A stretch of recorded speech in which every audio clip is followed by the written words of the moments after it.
Tiger की बात कही तो टाइगर तो सर्कस में भी लोग टाइगर है।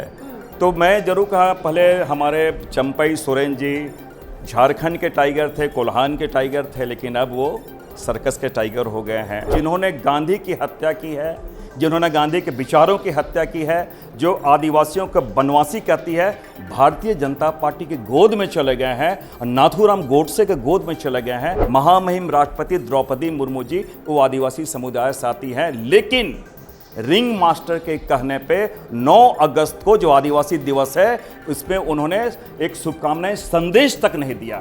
ये इसलिए मैंने कहा कि वो सर्कस के शेर हो गए हैं। आज मुझे दुख होता है कि गुरुजी को इस अवस्था में उन्होंने छोड़ा है, त्यागा है। मुझे तो दुख हुआ और मैं जरूर कहना चाहूँगा कि ये उनके लिए, दोनों के लिए आत्मघाती कदम है। और ये कहीं ना कहीं हेमंत बिस्वा शर्मा और शिवराज चौहान के कहने पे उनके गोद में स्वार्थ से वशीभूत होकर उन्होंने ये निर्णय लिया है। लोहरदगा सांसद सुखदेव भगत जी हमारे साथ हैं। कांग्रेस भवन में आज शशि पन्ना ने आज कांग्रेस की सदस्यता ग्रहण किया। फिलहाल बातचीत करते हैं दादा से। दादा, आपने ताबड़तोड़ हमला बोला है सांसद भवन में सरना कोड को लेकर। लगातार आपके जो बातें आ रही है वो पूरे झारखंड को हिला के रख दिया। आपने ये प्रॉमिस किया था, हमने भी एक इंटरव्यू किया था चुनाव से पहले, कि हम जैसे जाएंगे सदन में हम सबसे पहला काम सरना कोड पर करेंगे। आपने वो करके दिखाया दादा, क्या कहिएगा?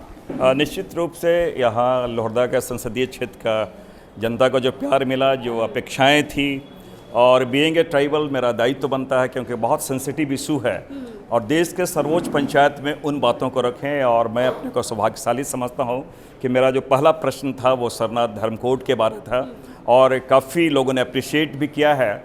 और मैं उसके फॉलोअप में भी मैंने उसके बाद चीज़ों को मैंने डिस्कशन भी किया है, अलग अलग लोगों से मैंने डिस्कशन किया है।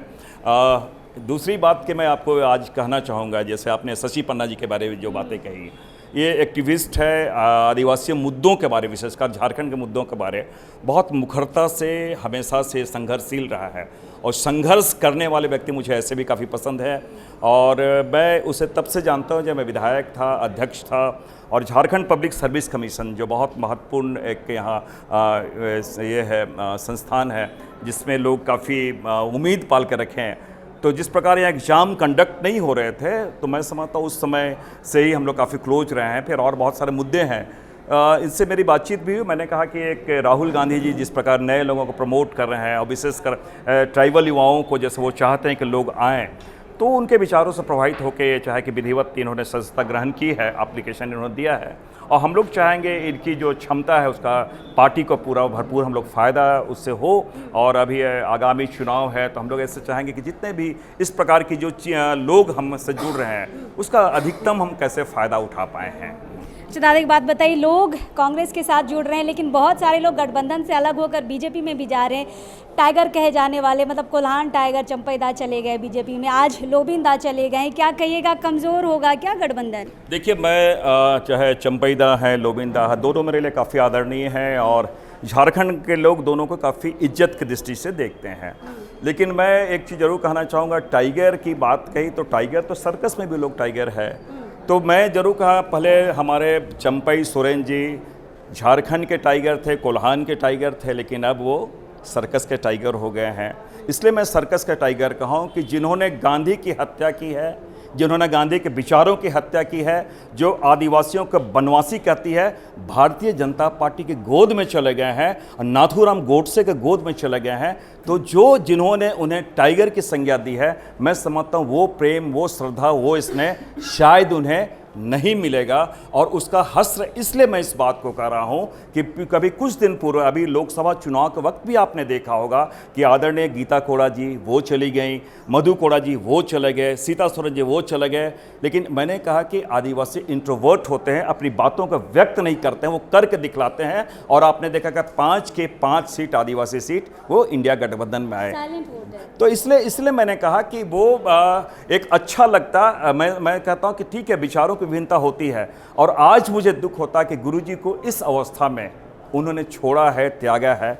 मुझे तो दुख हुआ और मैं जरूर कहना चाहूँगा कि ये उनके लिए, दोनों के लिए आत्मघाती कदम है। और ये कहीं ना कहीं हेमंत बिस्वा शर्मा और शिवराज चौहान के कहने पे उनके गोद में स्वार्थ से वशीभूत होकर उन्होंने ये निर्णय लिया है। अच्छा दादा, क्या लगता है यहाँ सरना कोड को लेकर काफ़ी इनकी बयानबाजी हुआ करते थे, 1932 के खतियान को लेकर बोला करते थे, क्या लगता है बीजेपी में जाएंगे तो इन सब मुद्दों को लेकर बातचीत होगी? अब क्या सरना कोड पर बात होगी, 32 पे बात होगी, स्थानीय नीति पर बात होगी, क्या लगता है? एक बात मैं कहूँ, दिनकर की एक कविता है, जब नाश मनुष्य पे छाता है पहले विवेक मर जाता है। विवेक एक ऐसा शब्द है जिसमें सही और गलत का निर्णय लेने की क्षमता होती है। इनमें अब वो क्षमता खत्म हो गई है, इसलिए मैंने कहा कि वो भारतीय जनता पार्टी के गोद में चले गए हैं। अब उनके लिए बांग्लादेश घुसपैठिए नजर आने लगे। जो एक नैरेटिव सेट करने का प्रयास किया गया हेमंत बिस्वा शर्मा के द्वारा, मेरा तो विनम्र निवेदन है, दादा से भी निवेदन है, हेमंत बिस्वा शर्मा जी से भी निवेदन है कि बॉर्डर सिक्योरिटी फोर्स गृह मंत्रालय के अंतर्गत आता है, उनसे ये प्रश्न पूर्ण करना चाहिए, अमित शाह जी से प्रश्न करना चाहिए कि इनका फेल्योर है। और 5 महीने वो झारखंड के मुख्यमंत्री थे, उनका एक ट्विटर दिखा दीजिए, उनके वक्तव्य दिखा दिए, कहीं भी उन्होंने कहा है कि बांग्लादेश से घुसपैठिए हैं क्या? मैं ट्विटर आपको उनका ट्वीट दिखा देता जिन्होंने कहा ये कोई मुद्दा ही नहीं है। तो ये आत्मज्ञान उन्हें आज हुआ है क्या?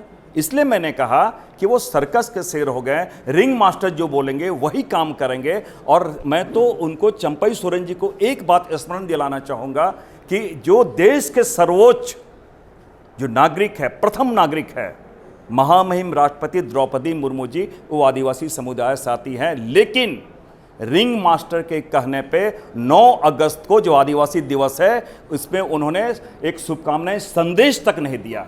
ये इसलिए मैंने कहा कि वो सर्कस के शेर हो गए हैं। दादा, आखिरी सवाल, युवा कांग्रेस में आएंगे तो क्या लगता है कितनी मजबूती मिल पाएगी कांग्रेस को? एक कहावत है, जिस ओर जवानी चलती है उस ओर जमाना चलता है, और जाहिर सी बात है कि जब युवा साथी हमारे आएंगे तो निश्चित रूप से, और राहुल गांधी जी युवाओं को काफ़ी तरजीह दे रहे हैं। आपने अभी देखा होगा जिस प्रकार सेक्रेटरी, जॉइंट सेक्रेटरी उन्होंने बनाया, युवाओं को काफ़ी उन्होंने तरजीह दी है। और आज भी मैं समझता हूँ कि देखिए ये एक उम्र होती है जिसमें लोग समझते हैं कि हमें करना क्या है। नहीं तो मैंने देखा होगा, और मेरा ये मानना है कि जो सक्रिय राजनीति में अच्छे लोगों को आना चाहिए, जो संघर्षशील लोग हैं। एक संघर्ष करने के बाद जो राजनीति होती है ना, उसका कुछ अलग आनंद होता है। बिल्कुल बिल्कुल, धन्यवाद दादा। फिलहाल सुखदेव दा हमारे साथ थे, शशि पन्ना को बधाई देने आए हैं।